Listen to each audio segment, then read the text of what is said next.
Ok, bienvenue. Donc on continue sur l'analyse de la variance. Donc j'avais fait essentiellement des choses théoriques sur la Nova, sauf dans le cas où j'avais mis une seule variable explicative, donc ce que j'avais fait dans le cas de la régression simple. Là, je voulais poursuivre un petit peu dans le cas de la régression multiple, et en particulier cette histoire d'interaction. J'ai fait une petite série de capsules. Voilà, il y a quelques morceaux de code avec R, puis je voulais juste les discuter, hein, avec vous dans cette capsule. Ok, donc mon point de départ, c'est de travailler sur des données. Donc j'ai pris une petite base que j'ai déjà présentée, une base qui est dans le package d'Alex. Donc il y a une base qui s'appelle Apartments, qui contient euh, des prix de logement, donc des prix par mètre carré, okay, donc en Pologne. Donc ça va être ma variable Y. Donc ma variable d'intérêt, ma variable Y, c'est une variable continue. Okay. Euh, donc ça, c'est ce qu'on a dans toute cette première partie. Encore une fois, les moindres carrés, c'est le cas où vous avez une variable que vous voulez modéliser, qui est une variable essentiellement continue. Et j'ai deux variables explicatives. Donc mes deux variables explicatives, ça va être deux choses assez différentes. La première, x1, ça va être le district, okay, donc dans quel arrondissement on se trouve. Okay. Donc j'ai une première variable x1 qui peut prendre plusieurs modalités. Voilà, donc on voit une dizaine de facteurs. Zoliborts, Vola. Okay, donc en tout, j'ai des indices qui vont aller de 1 jusqu'à grand J, et ici, grand J est égal à 10. Voilà, donc c'est ma première variable, qui est cette variable de district. J'ai une seconde variable qui est associée à l'année de construction. Okay. Alors, l'année de construction, c'est une variable qui est continue, hein, c'est une année. Je l'ai découpée en classes, essentiellement pour me créer une autre variable qualitative, parce que j'en avais pas d'autre. Donc, j'ai créé trois classes. Euh, les logements qui avaient été construits, les maisons ou les logements qui avaient été construits avant 1945, entre 1945 et 1990, et au-delà de 1990. Okay, donc je me retrouve avec trois classes, ce que je pourrais noter ABC. Okay, donc ici, si je note avec K, ça va K égale 3. Okay, donc je me retrouve avec une base de données qui va contenir trois variables. Ma variable Y que je vais expliquer, mon facteur X1, mon facteur X2. Okay. Donc ce qu'on avait dit, c'était on peut utiliser l'analyse de la variance essentiellement pour faire des tests. Le test étant, est-ce que ce facteur il a un intérêt? Donc, quand est-ce qu'il aura un intérêt? Ben, il aura un intérêt quand, en régressant avec ce facteur ou sans ce facteur, la différence que je vais avoir sur la somme des carrés des erreurs, elle est relativement faible. C'est seulement ça que nous dit l'analyse de la variance. C'est de dire, je compare le modèle contraint et le modèle non contraint. D'accord? Donc, ce que je vais appeler contraint, c'est sans le facteur. Et je me demande, est-ce que les deux, pour faire simple, expliquent la même chose? C'est-à-dire que les résidus seront plus. Est-ce qu'ils sont vraiment plus faibles quand je rajoute mon facteur? Voilà, c'est ça la question de fond qu'on se pose. Essentiellement parce que dès lors que je rajoute une variable explicative, je fais forcément baisser par construction la somme des carrés des erreurs. Okay, mes erreurs ne vont pas forcément baisser au niveau individuel, mais collectivement, la somme des carrés des erreurs va diminuer. Essentiellement parce que je résous un problème de moindre carré. D'accord. Donc si jamais comme un modèle est inclus dans un autre, forcément la somme des carrés des erreurs du modèle plus grand, elle est forcément inférieure ou égale. Voilà. Donc je gagne quelque chose. La question c'est est-ce que je gagne assez pour que ce soit pertinent? Donc là, on a une interprétation en termes de, si vous voulez, de coût de variable. Voilà. Avoir une variable, c'est en plus, plutôt que rien, ça a un certain coût. Okay. Est-ce que cette dispersion, elle est statistiquement significative? Ok. Donc, juste pour faire un peu de stat descriptif, je vous ai mis ici des box plots. Donc, des box plots, c'est quoi? C'est le fait que je mette ici j'avais plein d'observations. Okay. Donc, ils vont se trouver ici. Donc, j'ai en tout, je crois que j'ai un millier de logements. Peut-être il y en a une centaine dans chacun des quartiers. Okay. Donc, je regarde le prix de 100, où évolue, où se trouve le prix de 100 logements dans ce quartier, voilà. D'accord. Qui est, alors j'ai trié mes données, hein, mais qui est l'arrondissement le moins cher qu'on a à Cracovie. Ici, au contraire, j'ai des prix qui sont manifestement plus élevés. D'accord. Donc, le boxplot, c'est cet outil qui avait développé Tucky qui vous dit, bah, dans la boîte, on a 50% des observations. Okay, donc ici, j'ai le quantile à 25%. En haut, j'ai le quantile à 75%. Okay. La valeur au milieu, c'est la valeur médiane. D'accord. Et puis, j'ai des moustaches. Enfin, voilà. Je ne vais pas rentrer sur la construction des moustaches. C'est du 1,5 fois l'intervalle interquartile. On a du min, du max. Voilà, encore une fois, c'est mieux expliqué sur Wikipédia que si je passais 20 minutes à vous les expliquer. Mais voilà, on a ces boxplots qui nous montrent l'évolution, la dispersion possible que j'ai dans mes différents quartiers. Et le point, c'est qu'on a quand même l'impression que on n'est pas équidispersé. On n'a pas la même dispersion dans chacun des groupes. Okay, si vous regardez, ici, on est à peu près contenu dans les mêmes valeurs. Ici, on est peut-être un peu plus élevé. Alors, je pourrais avoir un doute sur cette valeur-là. Est-ce elle paraît un petit peu plus élevée, mais je ne sais pas si c'est significatif. Et j'ai le groupe qui est là. Donc, essentiellement, j'aurais envie de dire, il y a j'ai peut-être trop de variables explicatives, mais je veux pas trop de modalités, mais ça, c'est abordé dans d'autres capsules, donc j'en parle pas. Mais c'est juste, est-ce que ça me sert à quelque chose? Est-ce que la différence que j'observe là, elle est significative? Ou est-ce que c'est juste un bruit statistique? Encore une fois, il y a une dispersion naturelle, okay, c'est de la théorie de l'échantillonnage. Est-ce que cette dispersion qui pourrait être naturelle, est-ce qu'elle est suffisamment importante pour me dire que cette variable ne m'apprend rien? Voilà. Donc ça, c'est le premier cas, la variable x1, qui est mon district, et j'ai bien sûr mon autre variable, donc qui était ma variable d'année de construction. Alors, elles sont ordonnées de manière un tout petit peu exotique. Ici, on a les maisons qui sont anciennes. Ici, j'ai les maisons qui ont été construites entre 1945 et 1990. Et ici, j'ai les maisons récentes. Okay, donc, on observe que les maisons anciennes, elles sont en moyenne peut-être un peu plus élevées. Enfin, elles sont à peu près peut-être du même ordre que les maisons récentes. Okay, mais que manifestement, disons, pour faire très simple, toutes les maisons qui ont été construites pendant la période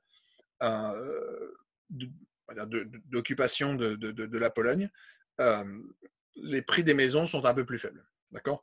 Donc, pour plein de raisons, par exemple, en particulier sur les maisons très anciennes, il y a un biais de survie. Okay. Les maisons qui sont encore en vente aujourd'hui, c'est des maisons qui étaient forcément en bon état, sinon elles seraient tombées, elles auraient été détruites. Donc celles qui restent sont sûrement des maisons qui ont une certaine valeur. Okay, donc on a l'impression que marginalement, ces deux variables, elles ont un intérêt, donc on va pouvoir l'établir avec des tests. Okay, et à un moment, on se posera la question de est-ce que je mesure la même chose? Okay, si jamais j'ai des quartiers qui sont anciens et des quartiers qui sont plus récents, c'est peut-être ça qu'on observe. Peut-être que Vola est essentiellement un quartier dans lequel les maisons sont anciennes. Et donc, comme les maisons sont anciennes, forcément, ça se ressent. Alors que peut-être, au contraire, ce quartier riche, c'est peut-être un quartier aussi où on a des maisons plus anciennes.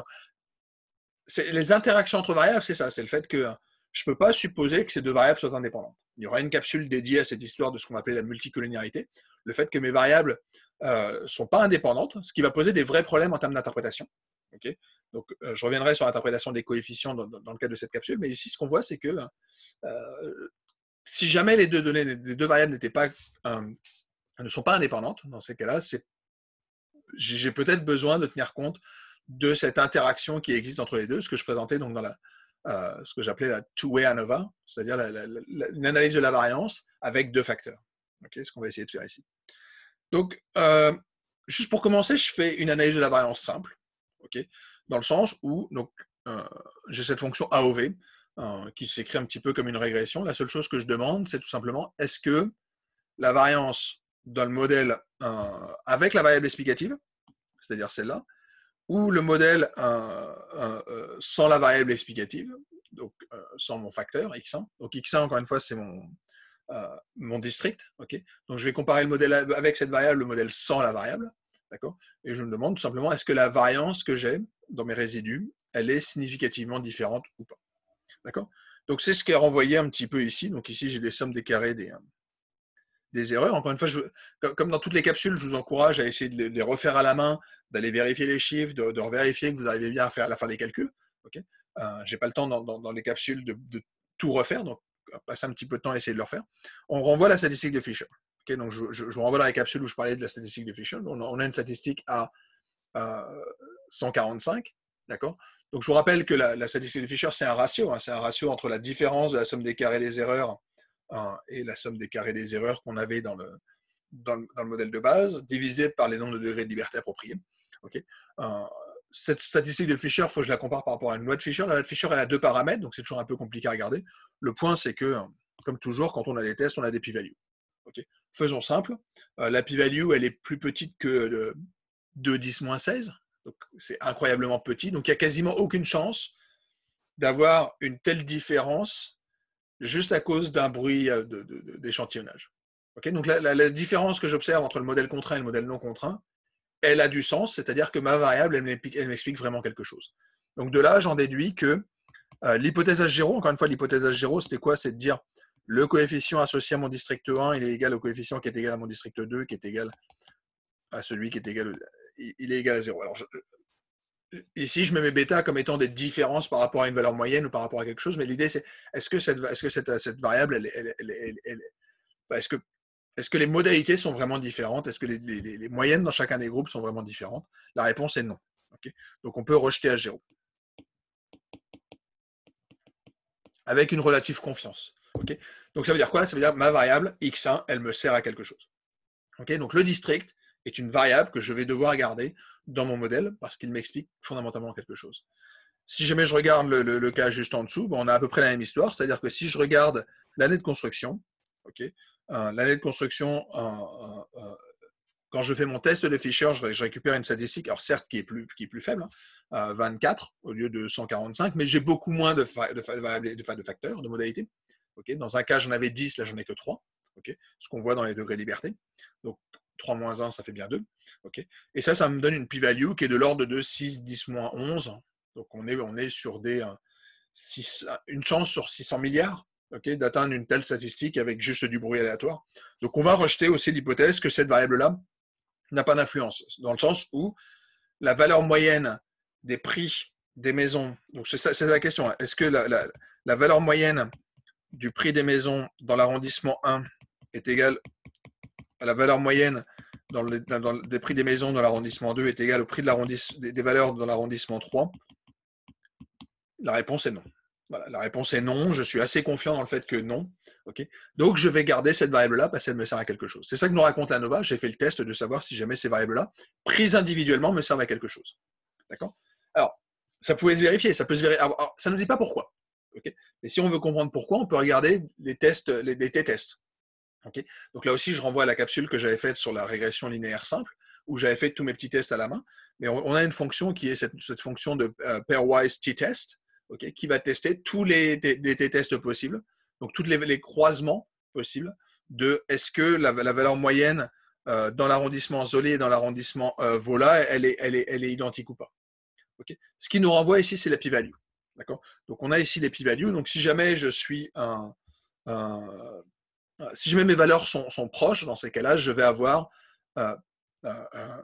une p-value qui sera plus grande que 5%. Okay, à 0, ça veut dire que les valeurs sont significativement différentes. Donc on voit qu'on a quand même beaucoup de différences. Okay, il y a manifestement quand même des arrondissements que je peux regrouper. D'accord, donc par exemple, si je regarde BMO, l'arrondissement BMO, ben, j'aurais envie de le regrouper avec tous ces arrondissements-là. Okay, tout simplement parce que j'ai à peu près les mêmes. Quand je fais mes tests univariés, il me dit bah, toutes ces valeurs-là, elles ne sont pas significativement différentes. Okay, donc on voit apparaître des notions de groupe qui apparaissent, d'accord, qui ressortent. Okay, au contraire, si je regarde, j'ai l'impression que l'arrondissement Srod, il est assez différent des autres, dans le sens où je rejette une différence avec tous les autres. D'accord, donc Srod semblerait effectivement différent de tous les autres. Alors si je reviens un tout petit peu en arrière, Srod c'est celui-là. Donc effectivement, celui-là, il n'est pas égaux avec les autres, alors qu'au contraire, quand j'avais regardé Bemovo, on voit qu'il est effectivement statistiquement équivalent à ce qui se passe dans Ursus, dans Praga, dans Bielani et tout ça. Donc c'est vraiment ce que nous racontait ce test, donc on retrouve les mêmes arrondissements. Okay, donc la seule différence, c'est que ici, ce sont des tests simples. Okay, je demande est-ce que les paires sont équivalentes ou pas. Dans l'autre, je pose la question collectivement, est-ce que j'ai des variables, est-ce que j'ai des modalités qui sont différentes. Voilà. Donc là, ça me permet juste de comprendre un peu ce qui se passe. Là, on va se poser la question des interactions. Et donc, je vais croiser les deux. Donc, croiser les deux veut dire, je vais m'intéresser à la fois au prix moyen des maisons dans les arrondissements, ce qu'on observe sur chacune des valeurs en X, mais en même temps dans les trois groupes d'ancienneté de maison. D'accord ? Donc, dans un groupe en tant que tel, voilà, dans le quartier de Srod, on voit les prix des maisons. Alors, j'ai plus les couleurs, après il faut regarder les codes, mais il doit y en avoir un qui doit être les prix des maisons anciennes, post-Seconde Guerre mondiale et récentes. Okay, et on voit effectivement qu'il y a de la variabilité. Mais on peut se demander, est-ce que j'ai besoin de tenir compte d'effets croisés entre ces variables-là? Alors, mon graphique, je peux le voir aussi comme ça. Il y a ce qu'on appelle un graphique d'interaction. D'accord, donc interaction plot me permet de visualiser un petit peu cette évolution-là, d'accord, avec en X le niveau du facteur et ce qui s'appelle le trace factor qui va être la seconde modalité. Et on voit que j'ai quand même une espèce de cohérence, d'accord. Donc, je n'ai pas manifestement un quartier dans lequel j'ai des maisons qui sont très, très, très, très chères parce qu'elles sont vieilles ou ce genre de choses. Okay. Donc, on voit qu'on a une espèce de cohérence. Mais ça se teste, d'accord? C'est le principe de l'analyse de la variance avec deux variables explicatives. Donc, c'est vraiment ce two-way ANOVA. Okay. Comment je fais ça? Je le fais avec le symbole étoile. Alors, le symbole étoile, ça veut dire que je vais faire le produit croisé. D'accord? Ça veut dire que je vais croiser toutes les modalités possibles. La seule chose, c'est que quand je fais mon test, il va me le présenter exactement de la même manière que ce que j'avais évoqué dans la dernière capsule. C'est-à-dire me poser la question de savoir si jamais j'ai la variable x1, si jamais j'ai la variable x2, et la composante qui arrive ensuite, qui est cet effet croisé entre les composantes. Okay. Quelque part, je me demandais, donc si je faisais un modèle avec des alpha J, des bêta K et des gamma JK, okay, je me pose la question, est-ce qu'ils sont tous égaux? Est-ce qu'ils sont tous égaux? Est-ce qu'ils sont tous égaux? Voilà. Il y a ces trois niveaux de test, d'accord? Donc, c'est vraiment les dernières capsules les dernières minutes de la capsule précédente. Okay. Ce qu'on voit, c'est que les deux effets marginaux dont on parlait, ils sont significatifs, largement. Par contre, l'effet d'interaction, il ne l'est pas. Okay. Donc ça, c'est intéressant parce que ça veut dire que quand je vais faire mon modèle, je n'ai pas besoin de croiser ces deux variables-là. Okay. Je peux simplement mettre un effet qui va être l'effet d'arrondissement, un effet qui va être l'ancienneté du logement, mais je n'ai pas besoin de tenir compte d'interactions possibles qui reflèteraient le fait que mes variables sont fortement corrélées à l'intérieur et que j'ai envie de capturer des effets un peu spécifiques. Par exemple, dans certaines maisons, dans certains quartiers, bon, peut-être que les vieilles maisons dans un quartier sont incroyablement chères. Ici, ce n'est pas manifestement ce qu'on observe. OK. Donc, je m'arrête là. C'était juste pour vous montrer les aspects informatiques et on se retrouve bientôt.